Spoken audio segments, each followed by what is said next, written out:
Welcome to the Dad Show Podcast, a show all about impacting, empowering, inspiring, and uplifting information to become a better dad, husband, man, and mentor. And now, your host, Ryan Ladd. Welcome to the Dad Show Podcast. How y'all doing? Today is part 8. So I've still got a couple more questions, but up? while you hit that, go ahead and tell our listeners if they want to connect with you, they want to research the brand, they want to contact you, where can they go to do that? Yeah, they can go online, hilcobrand.com. Okay. That's my personal portfolio. The crazy thing, we joke about this all the time, is that we came back, we said we never going to do this again, and here we are doing it. But like most business owners, especially in this world, we have zero time to focus on our own brand or our own website or what have you. So if you go there and you don't see something that you like, message us, because we have a ton of portfolio items that are not on our website that are big projects that we share with people via email or what have you. But we've done a little bit of everything, from government work to mom and pop bakeries to, nonprofits. You want to see a result of one of their offerings, candid.org, shameless plug there. We've done work with the county. We've done work with Kingston. We've done work with Harriman. And like I said, we've probably got a project in their wheelhouse. Similar to may what? not be on there yet. Or of course you can look me or my wife, Kaylee Hill, Matthew Hill, up on Facebook. Send us a message and we get the ball rolling a lot with that. Every time we post a website or a project on Facebook, it seems like at least one comes in the same day, an interest of some sort. And so we get a lot of business from Facebook. I've had people make comments before about bragging on Facebook. And it's like, that's marketing. Exactly. If you own a business and you're not bragging on Facebook, you're not doing something right. Exactly. Brag about your business. That's how you get new business. Those people must still contact the radio station. Yeah, they're still calling the radio station. So one of the questions that I wanted to ask was, where you've been, you've found, your outlets, I guess, with working, substance, whatever it may be. But now coming back around full circle to where we are, like you've got a full-time position. Your wife's got a full-time position. Your kids go to school. You and your wife own Hilco Brand on the side. How do you juggle all of that while still being a present father, while still being a present husband? Yeah. Again, it goes back to the communication, the organization. And if you go back to some of those earlier conversations we've had today about my anxiety and things like that, and understanding that it's the control part of it, we stay uber organized. I mean, again, if we had a way to screen share, I'd show you my cozy calendar, because it literally has days where it's like change the air filters. They're reoccurring. That happens every month. Do you recommend scheduling that time on there? Like me and my wife, an hour here, or my kids' time 100%, here, Okay. 100%. We'll put everything. I mean, Kaylee just a day or two ago, she bought tickets to see Moana 2, right? And that's on our calendar. So we know that day, right? Things that are in HubSpot, this, that, and the other. But when this time comes around, 6, whatever time it is, shut down. Everything's done for that block of time. Yeah.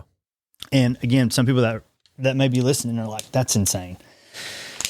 Again, if you're in our boat and a business owner and super busy or what have you, I think it's a viable option. But even if you're not, I think it's a viable option, because it does help you recenter and prioritize family time or communication. Man, I've had dinner dates with my wife are on our calendar. I've had, field trips.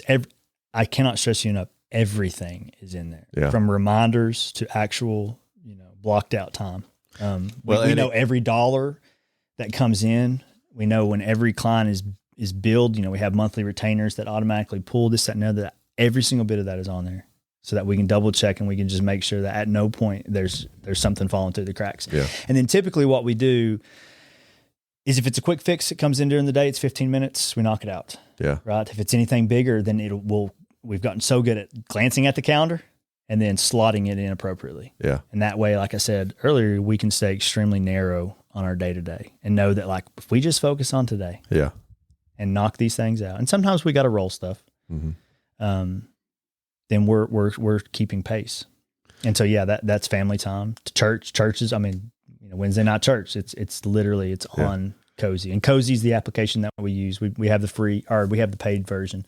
We started with the free one, and I think you couldn't do reoccurrings or something, and so we ended up getting the paid one. We've had it now for probably 3 years, and we pay for it. It's on our Cozy calendar when it renews. But it's everything. And then we use HubSpot for task management. Now, HubSpot is notes. It's a CRM, a customer response management tool. I'm sure if you're in the business world, you're likely have heard of it. It's also a marketing suite. It's a whole suite of services, but the one that we use specifically is for like note taking and then task management. Okay. And so we put all of our tasks in there. You can set due dates. You can set reminders. And then we log notes. We ebb and flow on how well we do that. But when you're in an environment where, say, like for instance, yesterday Kaylee was off. So when she's off, she can, it's legally, but she's not working her paid job. Yeah. So she's able to work some Hilco stuff. Yeah.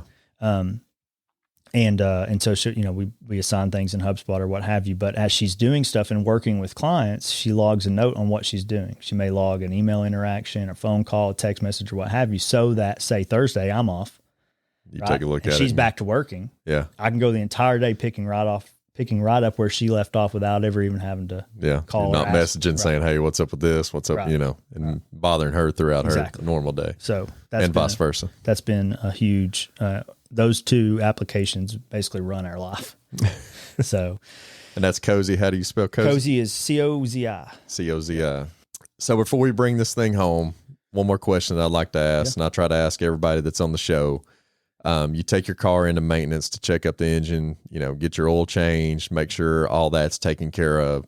So let's put that into your marriage and parenting perspective. What is one or two things that you do to check up or maintenance your marriage and, being a father that to keep the engine running and running smooth and well? Yeah. Again, it's kind of, I don't think we have to be as deliberate necessarily in reflecting on that aspect, but because of the organization and kind of the daily way in which we run our lives and how we're sort of forced into it.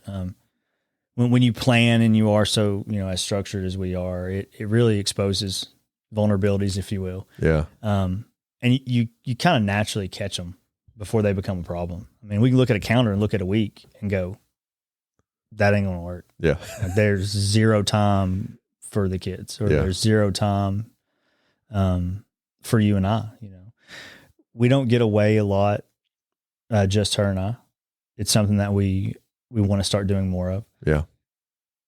Every now and then we'll take a weekend trip or even just a date night, and it's so rewarding. It is something every time we do it, we're like, we got to do more of this. Yeah, it's needed. It's so needed. Yeah. We do so much together though, both the obvious parenting, but business and stuff like that. And especially at a time where we were both, remote, even though I was working my day job full time, she's there. Yeah. It was together. And vice versa. Yeah. So every time I get off a call, which is constantly, and I get up and go get a drink or refill my coffee, I see her, I get to hug her, I get to talk to her for a few minutes and then back to work. And so most people would hate that. Some people would hate that. And there's times I'm sure where we hated it, but we were spoiled in that aspect because, and we found that now that we've gone back to work, when we both did go back on site, this was the first time I'd really gone back on site full time since pre-COVID. Yeah. It was an adjustment, and it was something that we knew it would be different, but we didn't quite know, I guess, how spoiled or how used to, the amount of time that we actually got to spend together.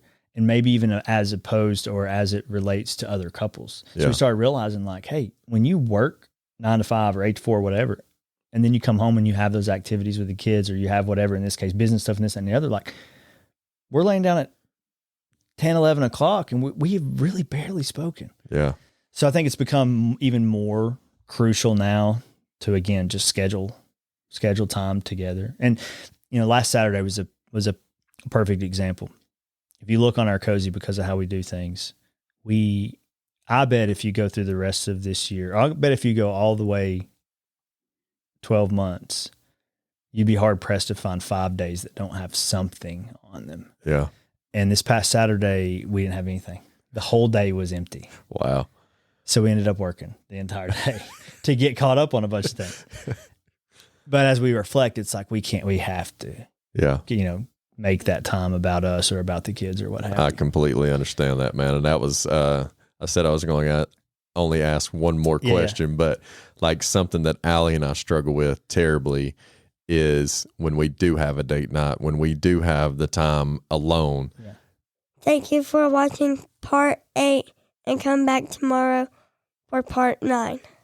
Thank you for listening to the Dad Show podcast. Thank you for listening to the Dad Show podcast. Please like, review, and subscribe.